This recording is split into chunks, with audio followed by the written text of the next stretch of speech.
ko, ang diary ng buhay ko. Okay. Hi! Kumusta kayo? Ako po si Cara David at ngayong gabi bubuksan natin ang kwento at mga saloobin ng mga OFW at ng kanilang mga pamilya. Ito ay sa pamamagitan ng video diary tulad ng ginagawa ko ngayon. Tatlong iba't ibang mga OFWs, mga domestic helpers, ang magbabahagi ng kanilang mga video diary sa atin ngayong gabi.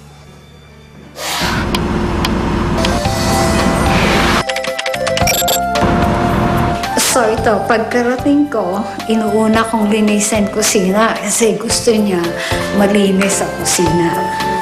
So akong OFW dito sa Vancouver, Canada. Umalis ako sa Pilipinas noong 1984. Isa akong single mother. Ito yung video diary na pinadala sa atin ni Crisanta Sampang, isang domestic helper sa Canada. 10 years na, mahigit 10 years na siyang domestic helper. At mapalad tayo kasi pinayagan niya tayong masilip yung kanyang buhay bilang isang domestic helper. So, ayan, I will take you on the road. Punta tayo sa trabaho. Makikita ninyo yung mga dinadaanan ko. Welcome to Southlands. Oh, ayan, ito yung bahay na pinagtatrabahuhan ko. Swimming pool. Tapos, beyond the swimming pool yun, sakayan ng kabayo. May mga kabayo sila. Service car ko yan, binigay sa akin ng aking boss.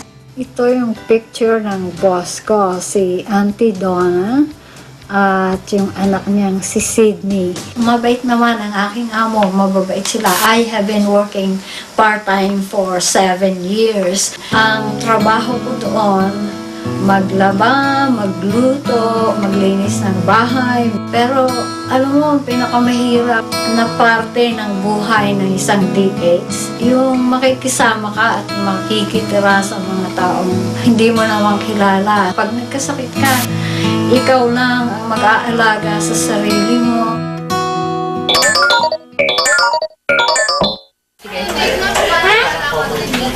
Sobra akong swerte ngayon kasi binigyan ako ng pagkakataon na makausap siya through the internet. 3 o'clock ngayon dito sa Pilipinas pero 11 o'clock ng gabi dun sa kanila kaya sana gising pa siya. Yes! Hi! Ako si Cara.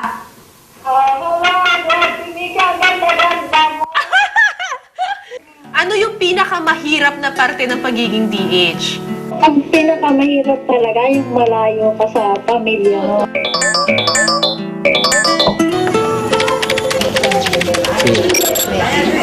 Ako si Maricel Sampang. Anak ako ni Crisanta Sampang. Ito yung house ko na bigay ng nanay ko. Tigisa kami ng kapatid ko para magkatabi. Ito yung sala. Siyempre, yung sofa, bigay pa rin ng nanay ang ibinili. Tapos, ito yung bahay namin. Yan, ito yung salas namin. Itong sopang ito, kahit napakamumurahin lang yan. Bigay yan sa akin ng nanay ko. naiiyak ako kasi ang alam ng ibang tao, okay lang kami na gano'n na walang nanay. Pero mahirap pala, parang psychologically, yun yung lagi kong sinasabi na psychologically, alam mo sa sarili mo na may kulang. Ako, naaalala ko lagi ang aking mga anak. Iniisip ko, ay, kumusta na kaya sila? Sino kaya ang nag-aalaga sa kanila? Kumusta na ang kanilang eskwela? Sana hindi sila nagkakasakit. Kahit makakuha ka ng highest honor, tapos sasabitan kayo ng ribbon sa school, yun, nakakalungkot dun sa parting yun na wala yung nanay mo. Pag namimiss ko sila, lagi ako nakatingin sa mga pictures. I am surrounded by them dito, kahit dito sa Vancouver. Pag umuwi ang nanay ko, siguro yung bakasyon niya yan na pa 2 weeks lang. Kulang na kulang. Tapos pag aalis na siya, ang hirap.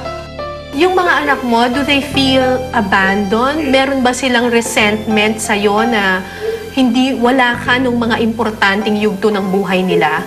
Pagka yung mga kailangan ng nanay sa eskwelahan, wala ako. Graduation, wala ako. They consider themselves orphans. Relate ako kaagad doon.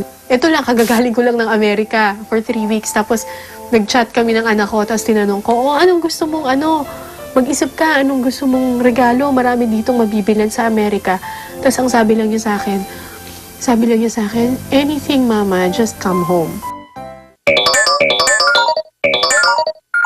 Kumbaga, yung aming mga pagmamahal na hindi namin na-i-express, ay inilalagay namin lahat sa box. Ang sweet! Grabe! Pumipili ako ng mga bagay na alam kong kailangan nila at alam kong mapapakinabangan nilang mabuti. Katulad ngayon, watch.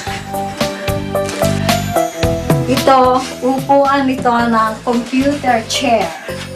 Ano ba yun? Naglagay siya ng computer chair sa balikbayan box. Kasi si Maricar, luma na yung kanyang computer chair. Kailangan niya ng bago. So, yan ang ipapadala ko sa kanya. Lahat ng kailangan namin para sa bahay, para sa pag-aaral, lahat siya talaga nagbigay. Siya lahat ang sumuporta. Pero hindi nagtapos yung pangarap ni Crisanta sa pagiging domestic helper. Alam niyo ba itong librong hawak ko? Made in Singapore na naging bestseller daw sa Singapore at saka sa Canada. Tungkol ito sa, nakasulat dito, The Serious, Quirky, and Sometimes Absurd Life of a Domestic Worker. At ang nagsulat nito, Crisanta Sampang. Sinulat ko ang aking unang libro na Made in Singapore noong 2005. Bilang isang love letter sa aking mga anak, I feel it's very important na nasasabi ko sa kanila at naikwento ko sa kanila ang aking buhay habang lumalaki sila na wala ako doon. Paano yung jump from being a domestic helper to being an author? Ang pinakamagandang nangyari sa buhay ko yung maging DA ako kasi nabuksan ang aking isipan. Naisip kong isulat. Sobra akong nabilib kay Crisanta kasi may mga ibang tao na kapag naging OFW na, nag-domestic helper na, parang end of the road na yun sa kanila. Pero siya, ang sinabi niya, kung hindi raw siya naging domestic helper, malamang hindi raw siya magiging writer. Ang sinabi niya, I'm very proud of myself na kahit nag-domestic helper ako, I never lost my self-dignity and I never lost my self-esteem. Sana tularan siya ng iba pang mga OFWs na hindi to end of the road na kung mawalay ka sa pamilya mo, mag-domestic helper ka, na humble ka, na nagkukudkud ka ng kubeta, hindi ibig sabihin nun at tinatrato ka ng hindi tama, hindi ibig sabihin nun na kailangan na rin tratuhin mo ng hindi tama yung sarili mo. Kung talagang aalis din kayo, kung pupunta rin kayo sa ibang bansa, kung hindi kayo mapigil, kung gusto nyo may maabot, may marating, kailangan huwag kayong matatakot at kailangan magtiwala kayo sa inyong kakayahan. Huwag kayong magpapaapi.